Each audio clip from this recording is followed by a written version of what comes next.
भगवान शिव ने बताया अमर होने का रहस्य। पार्वती ने भगवान शिव से एक सवाल पूछा, जिसके बाद भोलेनाथ ने एक कहानी सुनाई और अमर हो गया कबूतर का जोड़ा। अमरनाथ धाम हिंदू श्रद्धालुओं के लिए बहुत महत्व रखता है। जम्मू कश्मीर की वादियों में स्थित अमरनाथ धाम जाने के लिए भगवान शिव के भक्त साल भर इंतजार करते हैं। चार धाम की तरह भक्तगण इस पूजनीय यात्रा को जीवन में एक बार करने की इच्छा अवश्य रखते हैं। अमरनाथ यात्रा के बारे में कहा जाता है कि यह भोले की मर्जी के बिना भक्त नहीं पहुंच पाते हैं। जिसे भगवान शिव बुलाना चाहते हैं वही उनका दर्शन कर पाते हैं। अमरनाथ यात्रा हर साल जून जुलाई के महीने में शुरू होती है। भगवान शिव ने बताया अमर होने का रहस्य।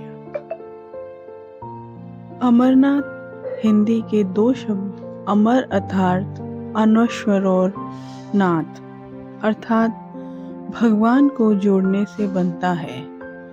एक पौराणिक कथा के अनुसार जब देवी पार्वती ने भगवान शिव से अमरत्व के रहस्य को प्रकट करने के लिए कहा, जो वे उनसे लंबे समय से छुपा रहे थे, तो यह रहस्य बताने के लिए भगवान शिव पार्वती को हिमालय की इस गुफा में ले गए, ताकि उनका यह रहस्य कोई ना सुन पाए। और यही भगवान शिव ने देवी पार्वती को अमरत्व का रहस्य बताया।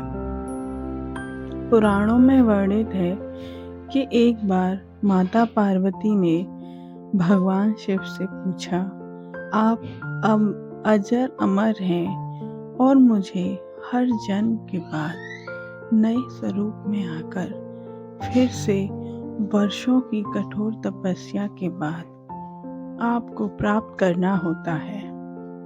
मेरी इतनी कठोर परीक्षा क्यों? और आपके कंठ में पड़ी यह नरमुंड माला तथा आपके अमर होने का रहस्य क्या है? भगवान शिव ने माता पार्वती से एकांत और गुप्त स्थान पर अमर कथा सुनने को कहा, जिससे कि अमर कथा कोई अन्य जीव ना सुन पाए, क्योंकि जो कोई भी इस अमर कथा को सुन लेता है वह अमर हो जाता है।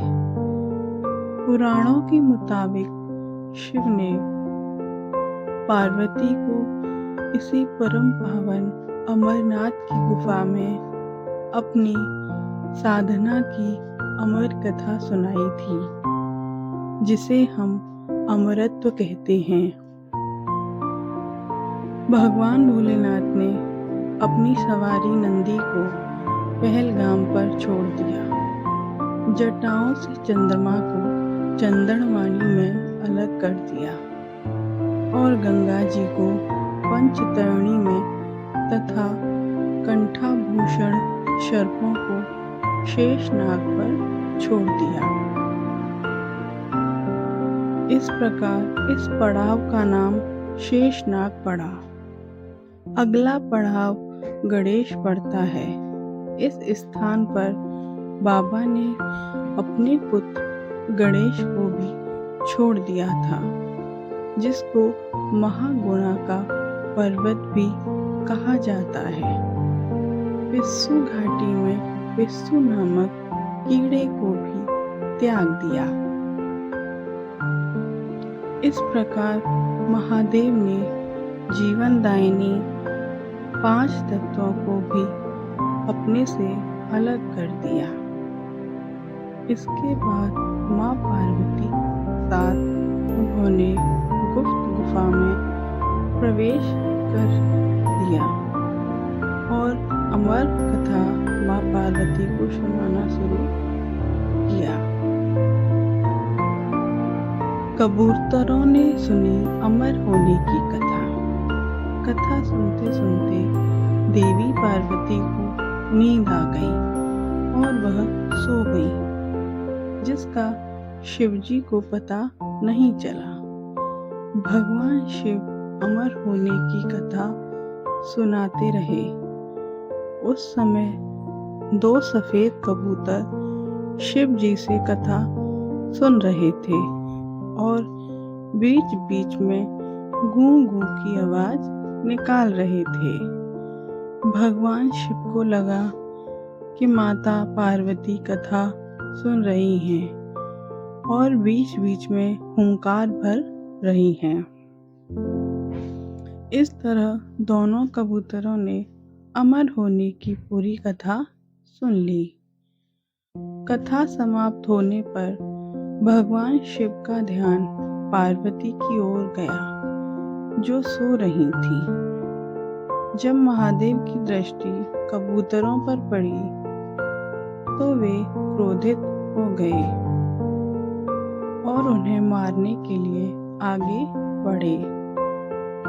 इस पर कबूतरों ने भगवान शिव से कहा, हे प्रभु, हमने आपसे अमर होने की कथा सुनी है। यदि आप हमें मार देंगे तो अमर होने की यह कथा झूठी हो जाएगी। इस पर भगवान शिव ने कबूतरों को जीवित छोड़ दिया और उन्हें आशीर्वाद दिया कि तुम सदैव इस स्थान पर शिव पार्वती के प्रतीक के रूप में निवास करोगे। यह कबूतर का जोड़ा अजर अमर हो गया। ऐसा कहते हैं कि आज भी इन दोनों कबूतरों का दर्शन भक्तों को यहाँ प्राप्त होते हैं और इस तरह से यह गुफा अमर कथा की साक्षी हो गई और इसका नाम अमरनाथ गुफा के नाम से प्रसिद्ध हो गया। श्री शिवाय नमस्तुभ्यं।